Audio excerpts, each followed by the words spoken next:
percaya satu sama katakan amin. Tuhan memberkati. Ya, silakan duduk Bapak Ibu. Shalom. Pada kemana temannya nih? Jadi setengah ya. Kemarin Natal luar biasa penuh. Oke lah, nggak apa-apa Bapak Ibu. Berarti ini Bapak Ibu adalah jemaat-jemaat yang luar biasa setia. Amin ya. Mereka setia, kita luar biasa setia. Saya ucapkan terima kasih buat Tuhan yang dahsyat, Yesus kita yang luar biasa. Juga buat Bapak Ibu Gembala serta seluruh sidang jemaat Tuhan kembali mempercayakan saya untuk memberitakan firman Tuhan. Tidak lupa juga Bapak Ibu, saya ucapkan terima kasih kemarin sudah berjalan dengan sukses semua Natalnya. Sekarang tinggal tahun baru, menyambut sesuatu yang baru dari Tuhan. Dan saya yakin setiap orang yang berada di tahun ini, di penghujung akhir, kalau yang waras Bapak Ibu pasti akan berpikir di tahun depan aku harus lebih baru, lebih baik dari tahun ini. Tidak ada orang yang berpikir bahwa dia mau sama seperti tahun sekarang di tahun yang baru dalam segi apapun. Kemarin saya khotbah mengenai marilah kita pergi ke Bethlehem, di mana di situ ada perjumpaan ilahi, gembala pulang berubah, ada sukacita. Itu inti khotbahnya Bapak Ibu. Nah, sebenarnya ini bukan lanjutan, tetapi ya semacam refleksi hidup aja lah, mempersiapkan diri kita, tuntunan apa yang akan kita pegang nanti buat kita masuk ke tahun 2025. Tadi saya singgung sedikit mengenai perjumpaan ilahi melahirkan perubahan. Yang namanya perubahan itu pasti merupakan sebuah hal yang baru. Perubahan merupakan suatu hal yang baru. Sama seperti tahun ini, kita akan menyambut tahun baru. Dan by the way, Bapak Ibu, ini khotbah terakhir saya di tahun ini. Bukan berarti saya mau meninggal ya, tetapi udah nggak ada hari Minggu lagi. Minggu depannya udah kita sudah berubah tahun 24 menjadi 25. Dan sekali lagi, harapan orang yang waras itu adalah dia pengen semuanya itu berubah jadi positif. Statusnya, kehidupannya, hartanya, semuanya, kesehatannya. Dan saya yakin dari kita semua tidak ada satupun orang yang berharap tahun depan Tuhan tolong dong buat aku sakit-sakitan supaya aku tetap di rumah sakit. Tuhan tolong dong kirimkan penipu-penipu dalam kelahap kepada usahaku supaya usahaku bangkrut. Nggak ada yang seperti itu Bapak Ibu. Karena kita menginginkan sesuatu hal yang baru, di sini janji Tuhan Yesaya 43, 18, 19, dia juga memberikan jalan yang baru buat kita. Jadi tema khotbah pada siang hari ini adalah Tuhan membuka jalan yang baru. Nah, ayat 18 mengatakan seperti ini. Janganlah ingat hal yang dahulu. Janganlah perhatikan hal yang dari zaman purbakala. Kenapa? 19. Lihat, aku hendak membuat sesuatu yang baru yang sekarang sudah tumbuh, belumkah kamu mengetahuinya? Ya, aku hendak membuka jalan di padang gurun dan sungai-sungai di padang belantara. Kalau kita lihat Bapak Ibu, ini sebenarnya adalah janji yang luar biasa indah dari Tuhan untuk kita. Saya garis bawahi sesuatu hal yang baru. Aku hendak membuat sesuatu hal yang baru. Kita tahu Tuhan di tahun kemarin membuat diri kita, menolong diri kita, memberikan mukjizat dengan cara yang ajaib di setiap pergumulan hidup kita. Dan Bapak Ibu harus yakin, di tahun depan Tuhan juga akan menolong dengan kuasanya yang sama. Amin ya Bapak Ibu ya. Tetapi lebihnya, kuasanya sama, pertolongannya sama, ditambah sesuatu hal yang baru. Kenapa ini menjadi penting? Karena apapun hal yang baru itu membuat sukacita kita itu akan lebih daripada hal yang lama. Sebagai contoh, Bapak Ibu punya masalah, tidak bisa berkomunikasi dengan opung kita mungkin yang terlalu jauh karena tidak memiliki handphone. Doa sama Tuhan, dikirimlah seseorang baik kasih handphone. Tapi handphonenya second Bapak Ibu ya. Second, yang penting bisa telepon, bisa video call. Wah itu sukacita, wah akhirnya saya bisa telepon opung. Seminggu kemudian saya datang bagi-bagi hadiah ngasih iPhone 16 yang terbaru. Sama-sama handphone, saya tanya jujur, lebih sukacita dapat yang baru atau dapat yang lama Bapak Ibu? Yang baru ya, setuju ya Bapak Ibu ya? Karena walaupun masalah kita selesai, saya bisa menghubungi opung. Tetapi hal ini beda, ini baru. Handphonenya lebih baru. Dan untuk mendapatkan sesuatu hal yang baru itu, kita harus perhatikan ayat 18. Syaratnya gampang Bapak Ibu. Jangan ingat dan jangan memperhatikan hal yang dahulu atau hal yang lama dari zaman purbakala. Ketika Tuhan atau kita berharap Tuhan buka jalan buat kita di tahun yang baru dengan sesuatu yang baru juga, kita juga harus mempersiapkan diri jangan pakai cara yang lama. Maksudnya cara yang lama itu adalah manusia lama kita di tahun ini harus berubah jadi manusia yang baru. Amin Bapak Ibu. Harus berubah jadi manusia yang baru. Kita nggak bisa bilang Tuhan aku mau sama aja kayak tahun ini tetapi minta berkat yang lebih besar. Nggak bisa. Tuhan Yesus pernah memberikan perumpamaan dalam Markus 2:22. Markus 2:22. Ayat 22 dia bilang seperti ini Bapak Ibu. Demikian juga tidak seorang pun mengisikan anggur yang baru ke dalam kantong kulit yang tua. Karena jika demikian, anggur itu akan mengkoyakkan kantong itu sehingga anggur itu dan kantongnya dua-duanya terbuang. Tetapi ini harus kita perhatikan. Tetapi anggur yang baru hendaknya disimpan dalam kantong yang baru pula. Kenapa harus ditaruh di kantong yang baru? Pada zaman dahulu, bagi masyarakat Yahudi, anggur adalah sesuatu hal yang luar biasa penting. Karena melambangkan sukacita dan perjanjian, makanya kalau di dalam pernikahan yang nggak ada anggurnya, zaman Yahudi itu kayak bukan pernikahan, Bapak Ibu. Bapak Ibu bisa baca di setiap pernikahan zaman Tuhan Yesus, mukjizat pertama aja kan Tuhan memilih untuk memberikan mukjizat di Kana. Ada pernikahan, anggurnya habis. Tuhan Yesus kasih anggur. Dalam artian Tuhan Yesus sekali lagi membikin mukjizat yang menimbulkan sukacita di dalam perjanjian pernikahan itu. Nah, karena anggur ini sangat penting Bapak Ibu, pembuatannya itu juga nggak asal-asalan. Mereka memproduksi anggur itu dengan luar biasa hati-hati. Diperhatikan buahnya yang bagus. Jangan sampai dapat anggur yang busuk. Karena semua orang butuh anggur yang baik untuk acara dan menimbulkan sukacita. Nah, yang menarik di sini, ketika pembuatan anggur, kantong anggurnya itu harus baru. Tidak boleh tidak. Ini yang menarik. Kalau kita lihat dalam proses pembuatan anggur, kenapa harus kantong baru? Kalau ada yang lama ngapain pakai yang baru? Kan lebih hemat. Kalau bagi petani anggur harusnya seperti itu. Nah, zaman itu cara proses pembuatan anggur dicabutin Bapak Ibu ya, diambil yang udah matang, yang bagus. Setelah itu dikumpulkan, dicuci, diperas. Diperas, ditekan sampai keluar sari-sarinya gitu, airnya. Nah, airnya itu dimasukkan ke dalam kantung yang baru tadi, namanya kirbat, terbuat dari kulit binatang, domba atau kambing. Ketika ditaruh di dalam kirbat, supaya anggur ini makin mantap rasanya, dibiarkan berfermentasi dulu.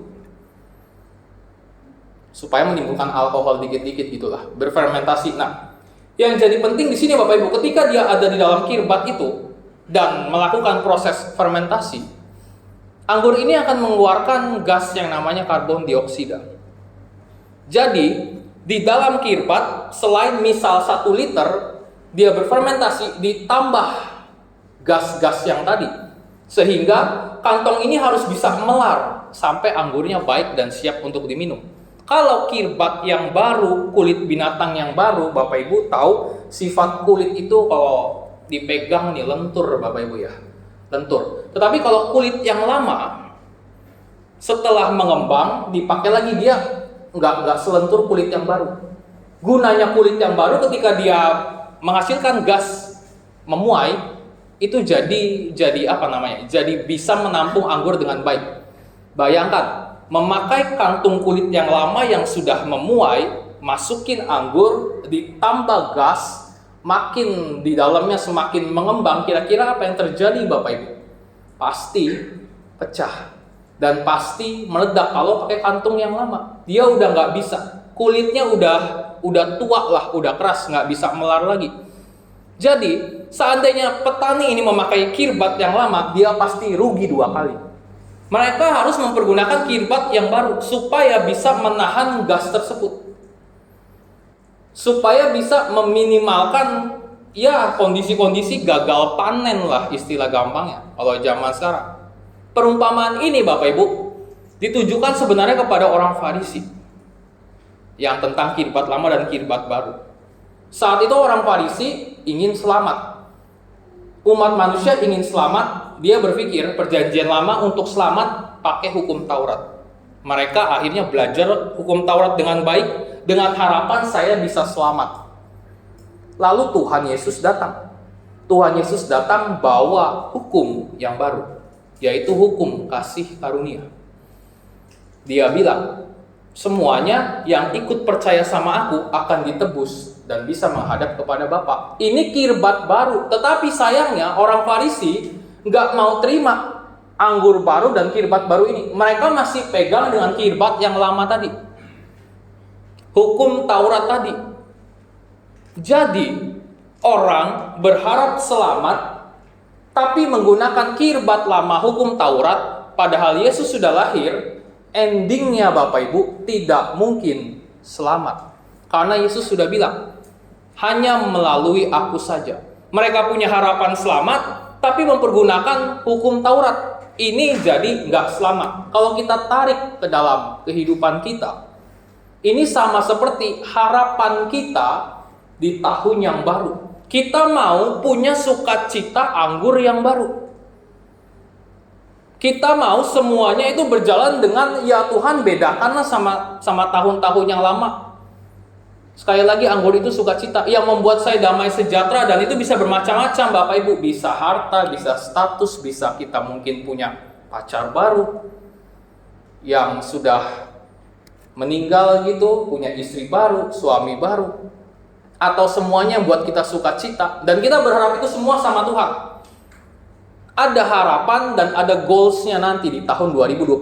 Tetapi Bapak Ibu, saya mau katakan, walaupun ada harapan, ada goals, tapi kita sama kayak orang Farisi, make kirbat yang lama, anggur itu nggak akan datang. Anggur itu nggak akan datang. Karena ketika Tuhan paksakan datang, kita akan meledak Bapak Ibu. Atau jadi orang Kristen yang nggak tahulah arahnya gimana. Mau tidak mau, di tahun ini kalau kita punya pemikiran, saya mau lebih sukses, saya mau lebih sehat, mau tidak mau, kita juga harus jadi manusia yang baru. Amin Bapak Ibu ya. Itu harus jadi manusia yang baru. Kalau tahun 2024, kita masih ibadahnya nggak sungguh-sungguh, mengantuk, ngobrol, main handphone, misal ibadahnya, ya udah stop tahun ini Tuhan, oke lah tahun depan aku mau berubah. Ini manusia lama, ini kirbat lama yang main handphone tadi. Yang kirbat baru, kita janji sama diri sendiri, aku mau serius lah, mau dengar firman Tuhan. Atau yang lebih ekstrim, aku mau bawa tab, aku mau bawa pensil, aku mau tulis poin-poin firman Tuhan. Wah, itu mantap jiwa Bapak Ibu. Kalau ada yang sampai seperti itu. Yang belakang lupakan. Yang di depan kita harap diri kita pun berubah jadi yang lebih baru. Kasih pun sama. Kalau tahun ini kita mengasihinya hanya sekedar saja, ya udahlah. Kalau kamu baik ya aku baik. Dan Tuhan gak tuntut itu. Mau dia baik, mau dia gak baik, kita harus tetap mengasihi dia. Itu harus kita ubah. Ubah mindset, ubah pribadi, kirbatnya diperbaharuin, lalu minta sama Tuhan. Saya jamin Bapak Ibu, pasti Tuhan kabulkan. Amin ya. Syaratnya gampang-gampang susah tuh. Karena orang ketika disuruh mengganti kirbat lama menjadi kirbat baru, banyak alasan banget. Slogan zaman sekarang, kalau ada yang lama ngapain pakai yang baru. Saya dulu pernah Bapak Ibu, namanya anak kedua itu ya. Biasanya kalau kenaikan kelas itu adalah kenaikan yang wah buat bahagia. Kenapa? Sepatu baru, tas baru, seragam baru. Tapi namanya anak kedua, ya pasti turunan dari koko saya kemarin tuh yang segede goban tuh, yang khotbah di sini. Ya seragamnya, sepatunya, ya ini mah bukan baru asli gitu kan. Kirbat yang lama ini mah. Tapi Tuhan ketika dia mau masukin anggur, dia pokoknya nggak suka pada kirbat-kirbat yang kita nyangka nih hari ini udah cukup Tuhan, tahun ini kayaknya aku udah pas nih. aku ibadahnya udah pas. Nggak bisa Bapak Ibu, nggak bisa kita samakan. Kita harus lebih lebih serius lagi di tahun yang depan. Yang sudah serius di tahun ini, tahun depan juga harus lebih serius lagi. Yang sudah belajar firman tahun ini, tahun depan harus lebih banyak lagi firman Tuhannya. Karena perubahan itu yang dilihat sama Tuhan. Orang yang gak mau berubah, lambat laun pasti akan kegerus sama dunia Bapak Ibu. Satu cerita kalau Bapak Ibu mengenai handphone ini tahu, zaman dahulu itu zaman saya 2000-an. Lagi hype banget yang namanya handphone BlackBerry. Di sini ada yang pernah tahu BlackBerry nggak? Masa saya tua sendiri? BlackBerry, BB, pin BB. Wah, zaman dulu itu ketika saya kuliah, pokoknya yang punya BlackBerry itu kayak serasa jalannya beda Bapak Ibu. Kayak ada ya perbedaan sendiri lah, kelihatan kayak lebih kaya, lebih oke, lebih mantap. Kalau kenalan pun nggak perlu nanya siapa nama, pin BB lu berapa, yang ditanya pin BB. Itu benar-benar naik banget Bapak Ibu. Nokia, tahu Nokia ya? Itu sampai tergerus, habis, hilang sama BlackBerry. Sampai sekarang pun Nokia kita nggak tahu itu kemana. Ya ada sih Nokia yang kecil-kecil seperti itu. Tapi peminatnya udah nggak sebanyak dulu. Zaman saya SMP, SMA Nokia memang mantap. Muncul BlackBerry, Nokia hancur. Nah, selama hampir 7 tahun BlackBerry ini makin mantap. Muncullah Steve Jobs. Tahu Steve Jobs apa Bapak Ibu? Apple, iPhone yang sekarang ini jadi bahan handphone mahal. Dulu itu nggak semahal seperti sekarang. 2007 itu iPhone pertama dikeluarkan. Berbeda dengan BlackBerry. Yang semula BlackBerry cuma bisa email, ini iPhone udah bisa download, saya gampangkan aja, bisa download aplikasi lain di Play Store. Atau pokoknya kinerjanya lebih memudahkan orang. Saat itu BlackBerry itu sebenarnya udah dikasih tahu, hati-hati ada pesaing nih, Apple. Tapi apa yang dia lakukan Bapak Ibu? Karena merasa nyaman, merajai 50% di dunia penjualan, dia santai aja ya, ngapain, nggak mungkin juga ngejar. Dan Bapak Ibu tahu apa yang terjadi? Cuma butuh 2 tahun bagi Steve Jobs mulai menunggang balikan BlackBerry. iPhone 1 keluar, setahun kemudian si Android, Samsung niru, apaan tuh Apple? Ikut dia buat. BlackBerry tetap kekeh. iPhone-nya naik, BlackBerry mulai sadar, waduh kayaknya gue harus buat nih. Dia buatlah namanya BlackBerry Storm. Mirip kayak iPhone tapi jadul. Tetap nggak laku Bapak Ibu. Dan sampai sekarang lebih terkenal BlackBerry atau iPhone kalau Bapak Ibu lihat. Di mana BlackBerry? Kenapa? Mereka nggak mau berubah. Sedangkan iPhone ini, satu harga yang terbaru aja bisa beli motor tuh ya, motor yang terbaru juga. Mantep nggak Bapak Ibu? Dulu harganya berapa? Tepatnya 2013 sudah BB sahamnya dari yang turun melejit. Gimana dengan Samsung? Samsung belum begitu hebat. Masih mipil ngikutin iPhone dari belakang Bapak Ibu. Sampai sekarang, rupanya gara-gara orang mulai melihat Apple adalah barang yang mewah, ini spiritnya BlackBerry sepertinya dirasakan oleh si iPhone ini. Bapak Ibu lihat ya, perkembangan dari 12, 13, 14 itu yang berubah apanya Bapak Ibu? Letak kameranya aja, benar nggak sih? Yang semula di sini nanti nyamping, nanti 3 gitulah. Kalau yang penggemar Apple yang tahu. Sedangkan Android itu berubahnya, yang dari yang pertama layar seperti ini, dia bisa layarnya dilipat. Setelah itu nggak cukup, yang lipat kecil dia jadi lipat 2, jadi tab Bapak Ibu. Sekarang Huawei lipatnya 3, bayangkan tuh, luar biasa nggak? Sedangkan si Apple tadi masih belum bisa mengejar Android. Ini tahun sekarang. Gara-gara inovasi yang terus berubah dengan luar biasa, akhirnya Samsung ngintilnya udah bukan jauh lagi. Udah hampir pasarnya 50 dan 50 di dalam dunia ini. Bayangkan.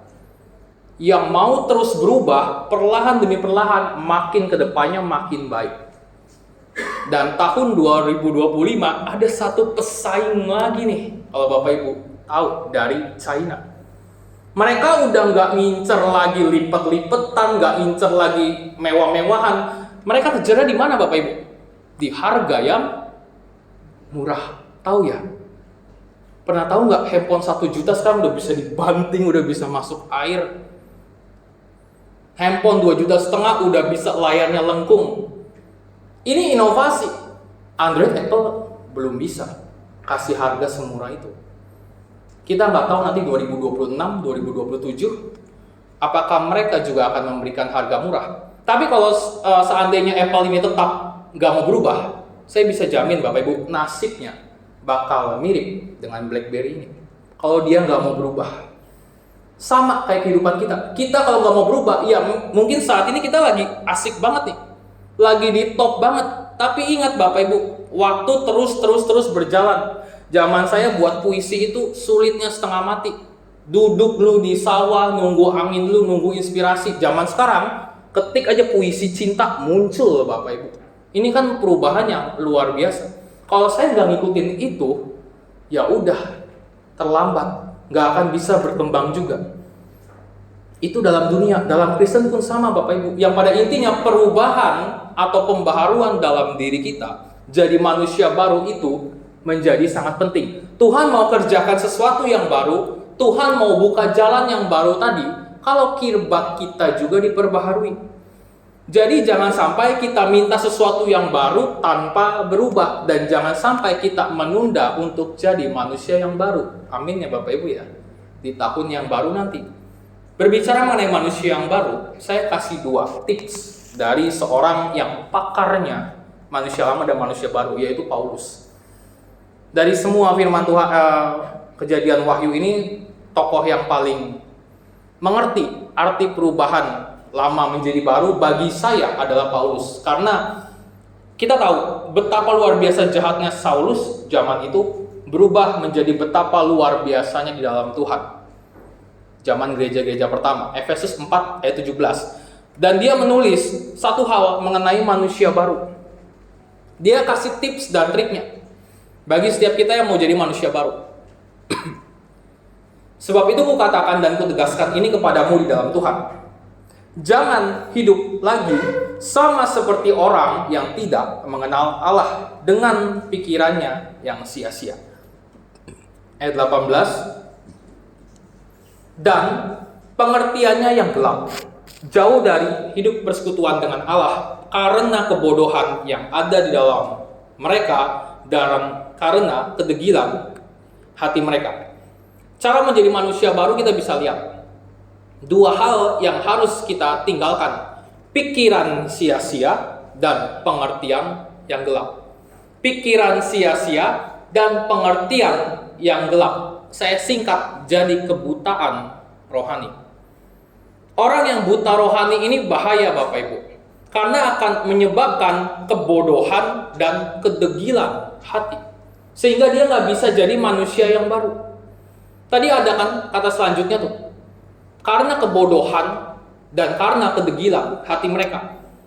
Kita bisa lihat ciri-ciri orang yang rohaninya sudah buta, sudah pasti bodoh, sudah pasti degil. Apa itu bodoh? Bodoh itu sekali lagi bukan sebuah apa ya? Kalau zaman sekarang itu orang gampang banget bilang, bodoh lu, ke penjual ST, itu gampang banget Bapak Ibu ngomong. Kalau zaman dulu itu ngomong bodoh itu hanya kepada orang-orang yang pemikirannya sempit. Karena dalam bahasa aslinya dikatakan ketidaktahuan karena pengabaian yang disengaja. Itu bodoh bagi orang-orang Yunani. Saya pergampang, seharusnya dia bisa tahu tentang sebuah ilmu, tapi dia menolak untuk tahu.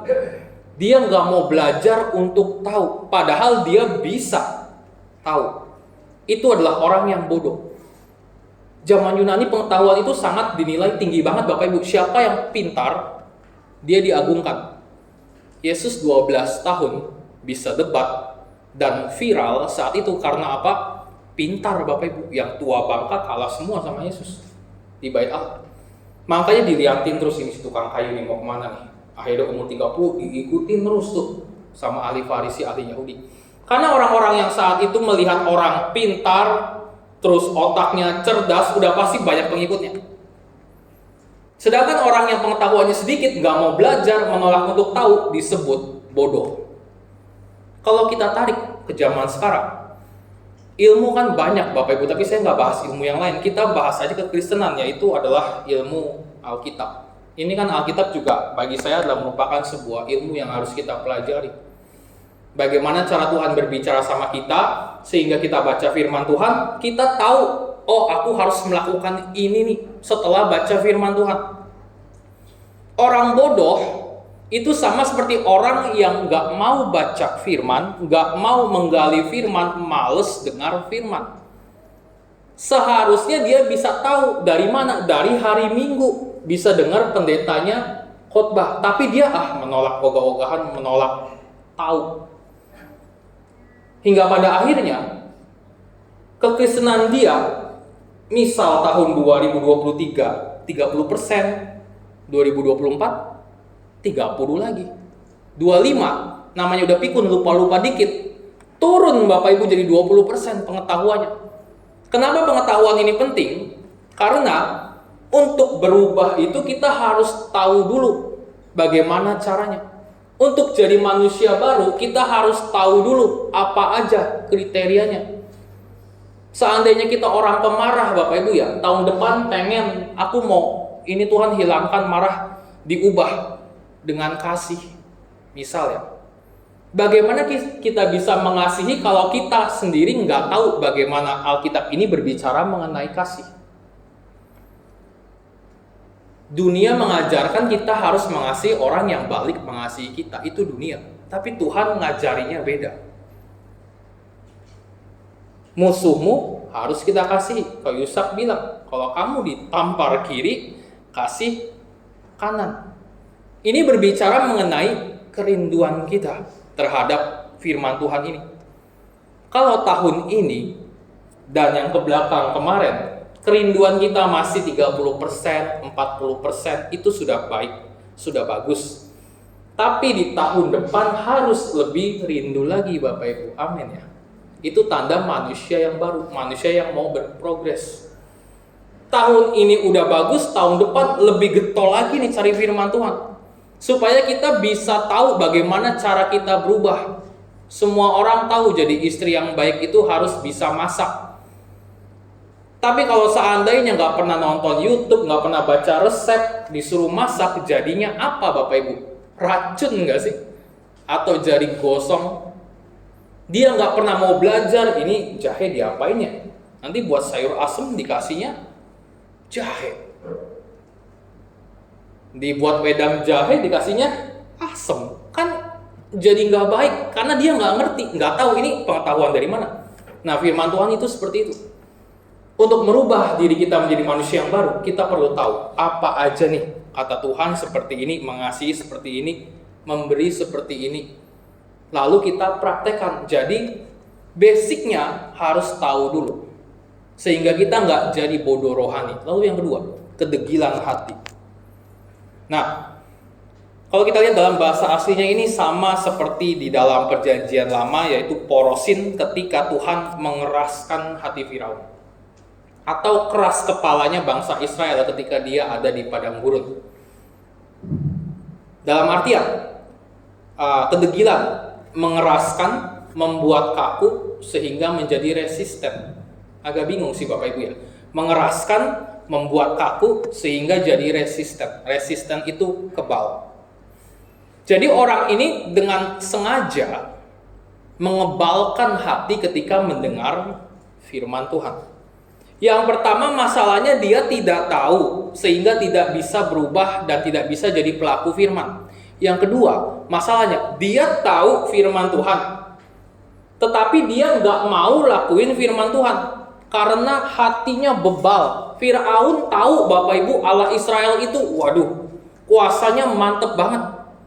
Udah lihat dia dari 10 tulah. Tetapi apa yang dilakukan Firaun? Tetap keraskan hati walaupun dia udah lihat nih. Ini sama seperti orang-orang yang tetap keraskan hati walaupun dengar firman Tuhan terus, ayo berubah, manusia baru, manusia baru. Nyampe tahun baru, tetap pakai manusia yang lama. Ini orang yang degil hati, Bapak Ibu, nggak bisa dapat anggur yang baru, nggak bisa dapat sesuatu hal yang baru. Kalau kita tahu sesuatu yang baik, kita harus melakukannya juga. Yang baik dari firman Tuhan tentunya, Bapak Ibu ya. Yakobus 4 ayat 17. Soalnya pernah ada bilang, Yakobus ini, jadi jika seorang tahu bagaimana harus berbuat baik, tetapi ia tidak melakukannya, disebut apa Bapak Ibu? Ia berdosa. Saya pernah khotbah, salah satu alasan kenapa Tuhan gak jawab doa kita gara-gara dosa. Bukan telinga Tuhan kurang panjang, kurang dengar, bukan karena tangannya kurang panjang, tetapi karena dosa mula. Kita tahu Bapak Ibu, dan saya jamin Bapak Ibu juga tahu, kalau Tuhan itu mengajarkan bahwa kita harus mengasihi musuh kita. Atau ada yang belum tahu ayat firman Tuhan itu? Tuhan bilang kan, kalau kita ditampar, kasih yang sebelah lagi. Kita tahu semua itu. Tapi apakah kita melakukannya Bapak Ibu? Kita juga tahu kalau Tuhan ngajarin kita untuk menabur di saat kekurangan. Tapi berapa banyak orang yang melakukan itu? Kita tahu nih, saya pernah khotbah, jadilah terang dan garam dunia. Kita semua tahu itu, sampai bosan telinganya Bapak Ibu. Tapi sudah kita lakukan atau enggak? Walaupun kita tahu bagaimana harus berbuat baik, tetapi enggak melakukannya, kita berdosa. Khawatir. Dibilang jangan khawatir, tahun depan masih baik khawatir. Suruh percaya janji Tuhan. Pegang tangan Tuhan. Andalkan kekuatan Tuhan. Di tahun depan masih aja andalkan opung. Aduh, bingung Bapak Ibu. Kita sebenarnya tahu tapi enggak melakukan hal yang kita tahu. Dan itu akan menghambat kita menjadi manusia yang baru. Kalau kita nggak jadi manusia yang baru, anggur barunya nggak bisa turun Bapak Ibu. Karena Tuhan hanya mau menurunkan anggur baru pada kirbat yang baru. Jadi jangan keraskan hatimu saat ini kita mulai introspeksi, mulai berpikir, area mana yang harus aku perbaharui ini? Gak usah berlebihan, aku mau baiknya langsung kayak dewa, kayak Gabriel, pelan-pelan Bapak Ibu. Saya selalu bilang, pertobatan itu pelan-pelan. Asal kelakon aja, jangan pelan-pelan lalu lupa. Wah itu mah sama aja bohong. Kita cek dulu yang paling berpotensi merusak ini yang mana? Wah emosi gue. Yang emosi belajarlah cara mengasihi gimana, cari firman Tuhannya. Lalu praktek pelan-pelan. Sudah dirasa tengah tahun, wih kayaknya emosi gue udah mulai baik, pindah ke tempat yang lain, memberi contohnya, melayani atau jadi garap, pelan-pelan. Sehingga ketika Tuhan lihat, wih jemaat Ciledug luar biasa, kirbatnya baru semua. Wah semua nanti tahun depan kita diberkati Bapak Ibu, amin ya. Anggurnya sampai tumpah-tumpah, kita bisa bagi-bagi, sukacitanya bisa tumpah-tumpah. Kalau kita pegang teguh sama Tuhan, karena nggak ada lagi yang bisa kita pegang di dalam dunia ini. Kemarin baru menghebohkan sekali. 300 triliun hanya 6 tahun. Itu apaan Bapak Ibu? Ada yang pernah mikir nggak sih? 300T itu banyak apa sedikit Bapak Ibu? Aduh, ini kayaknya dikasih 100 ribuan juga nggak cukup nih. 300T. Cuma 6. Siapa lagi yang mau kita percaya nih? Saya juga kaget Bapak, semua artis kaget semua. Kenapa saya kaget? Ini direkam sih ya. Ya udah kita sebut inisial aja. Sebelum dia jadi presiden, ingat perkataannya, saya akan kejar koruptor sampai kemanapun ke liang bla bla bla. Wah, pas jadi presiden kok ini beda Bapak Ibu. Yang awalnya percaya jadi kecewa. Dan pasti saya yakin banyak orang yang membuat Bapak Ibu kecewa di tahun ini nih. Yang, wah ini gue percaya banget sama dia, teman kah, kolega kah. Tapi Bapak Ibu jangan sampai mempercayakan 100% sama dia. Kenapa? Suatu saat dia juga bisa menyakiti kita. Yang udah ada di depan ini, dunia ini, kenaikan pajak itu udah ada di depan mata Bapak Ibu. PPN dan PKB. Saya kan belajar pajak jadi agak ngerti-ngerti sedikit dan sedikit kaget. Orang pada fokusnya PPN 12%. Padahal itu bisa kita akali. PPN 12% itu kan kalau kita beli barang dapat kena. Ya udah, solusinya jangan beli barang, selesai. Kita nggak mungkin kena pajak. Yang pajak yang pasti menempel itu adalah PKB-nya. Nggak tahu ini disahkan atau enggak. Kendaraan bermotor, apalagi yang mobil. Di sini Bapak Ibu anggap aja ya kita bayar pajak mobil 3 juta per tahun. Itu udah mobil yang bukan Innova baru, bukan Avanza baru, itu mobil yang sudah tahun belakangan. Kalau Fortuner sekarang, Innova itu udah di atas 3 juta lah. Anggap aja 3 juta. Tahun kemarin kita bayar 3 juta. Opsen PKB dinaikkan jadi 66% dari PKB terutangnya. Dalam artian, yang tadi 3 juta dikali 66%. Berapa juta Bapak Ibu tuh? Pikir, 3 juta susah angkanya ya.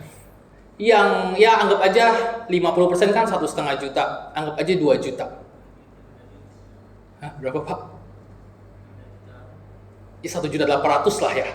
Anggap aja. Dari 3 juta ditambah 1.800.000 itu yang akan kita bayarkan terus.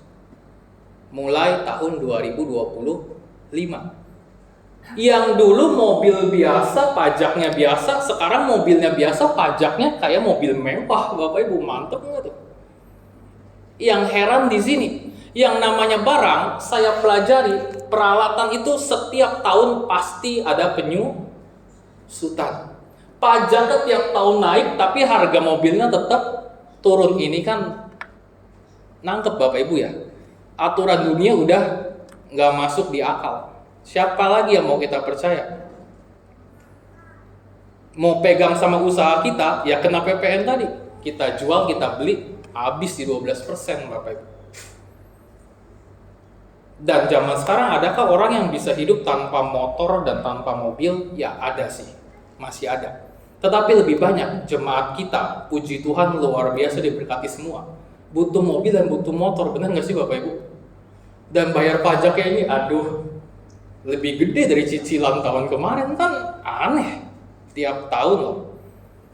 Dan ketika 5 tahun lagi, Bapak Ibu lihat ketika nanti ganti nama, apa sih namanya kalau itu, kaleng tuh, ganti kaleng atau apa namanya, ganti STNK, ganti nomor, itu akan ditambah lagi Bapak Ibu.